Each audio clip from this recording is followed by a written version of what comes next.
Hello friends, welcome to the DCP biology. Myself Ashwini Jain Kaur और हम देख रहे हैं 11th बायोलॉजी का 4th chapter that is kingdom animal. इसमें हमने प्रीवियस वीडियो ट्यूटोरियल में बात की थी अबाउट द फाइलम मॉलस्का। आज हम बात करने वाले हैं about the phylum इकिनोडर्मेटा।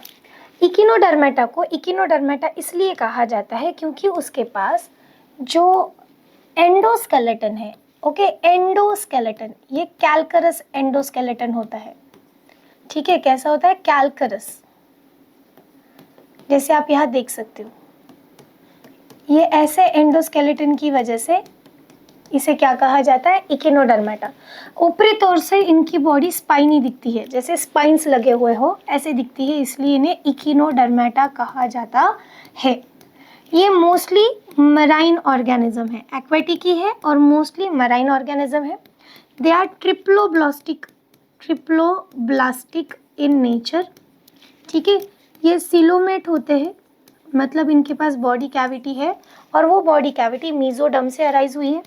They have organ system grade organization, उनकी ऑर्गन सिस्टम ग्रेड ऑर्गेनाइजेशन होती है। अगर आप बात करें उनके सिमेट्री की, ठीक है, तो जब वो लार्वल स्टेज में होते हैं तब वो बायलैटरल सिमेट्री शो करते हैं, पर जब अडल्ट बन जाते हैं तब वो रेडियल सिमेट्री शो करते हैं। ठीक है, सो दोनों टाइप की सिमेट्री वो बता सकते हैं। जब वो लार्वल स्टेज में है तब वो क्या करेंगे? बायलैटरल सिमेट्री शो करते हैं।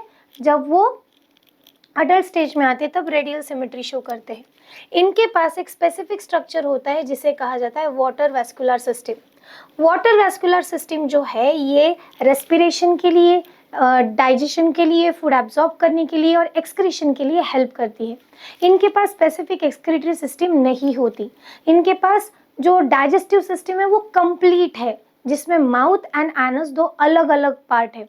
इनका एनस ये डॉर्सल रीजन यानी ऊपर की तरफ प्रेजेंट होता है और माउथ ये वेंट्रल रीजन यानी नीचे की तरफ प्रेजेंट होता है।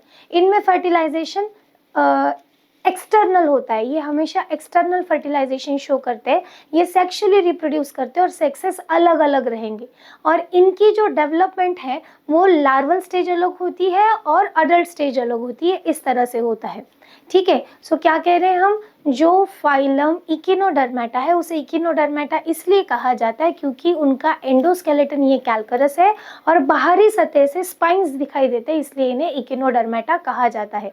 डर्मेटा का मतलब होता है अपर मोस्ट लेयर, जैसे स्किन को डर्मिस कहा जाता है, और इकिनो का मतलब होता है स्पाइनी।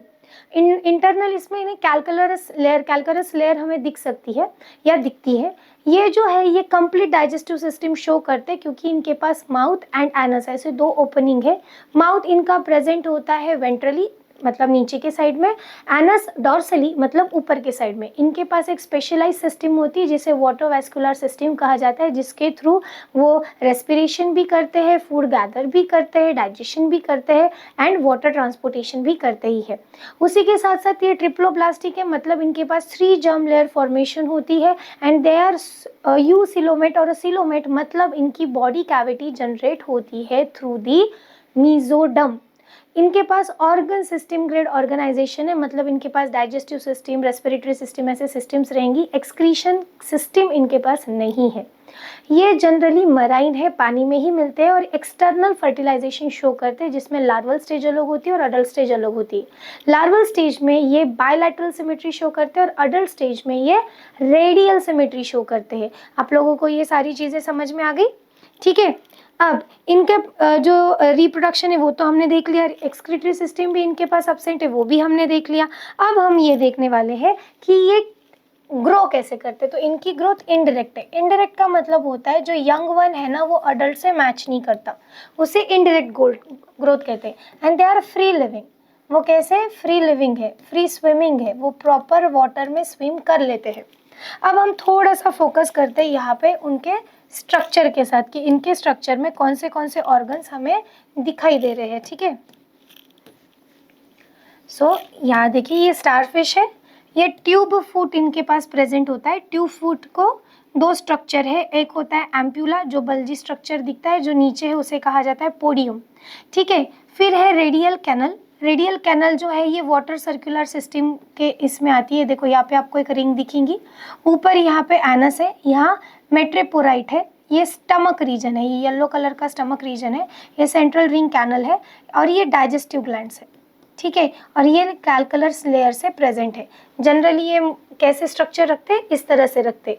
अगर अब हम इनके एग्जांपल्स देखने जाए तो हमें इनके एग्जांपल्स में से Asterias that is starfish, Ophiura, then इक्विडोडर्मिस में हमें सी स्टार भी बोला जाता है स्टारफिश को, सैंड डॉलर्स भी बोलते हैं, देन फीदर स्टार है, सी कुकुम्बर है, सी अर्चिन है, ब्रिटल स्टार है। So these all are the examples of echinoderms. और आप देख सकते हो सबके स्किन के ऊपर स्पाइनी स्ट्रक्चर हमें दिखाई दे रहा है, इसीलिए इन्हें इकिनोडर्मेटा कहा जाता है, अ स्पाइनी लेयर, अ स्पाइनी डर्म। और इनका एंडोस्केलेटन कैसे, कैलकेरस है। अंडरस्टूड, समझ में आ गया। इकिनोडर्मेटा ये बहुत सिंपल फाइलम है। इकिनोडर्मेटा के बाद आते हैं हेमिकॉर्डेटा। हेमिकॉर्डेटा ये ऐसे हैं जिनके पास नोटोकॉर्ड प्रेजेंट है पर पूरी बॉडी में नोटोकॉर्ड प्रेजेंट नहीं होता है, इसलिए हम इन्हें कॉर्डेट में नहीं रखते। इनके पास मैक्सिमम कैरेक्टर जो है वो किसके है, नॉन कॉर्डेट्स के, इसलिए हेमिकॉर्डेटा को कहाँ रखा गया, नॉन कॉर्डेट्स में रखा गया। इसके बारे में डिटेल हम देखेंगे नेक्स्ट वीडियो ट्यूटोरियल में। इस वीडियो ट्यूटोरियल में हमने second last phylum of non chordates complete किया, दैट इज द इकिनोडर्मेटा, जिसका वर्ल्ड वाइड एग्जाम्पल है starfish, sea cucumber, sea urchin and so on. Understood. So I hope आपको ये वीडियो समझ आया है, नॉलेजेबल लगा है। अगर पसंद आए तो लाइक कीजिए, फ्रेंड्स के साथ शेयर कीजिए, चैनल को सब्सक्राइब कीजिए, अच्छे से स्टडी कीजिए, be healthy, wealthy, peaceful and have a great time ahead. मिलते हैं नेक्स्ट ट्यूटोरियल में, तब तक के लिए बाय बाय।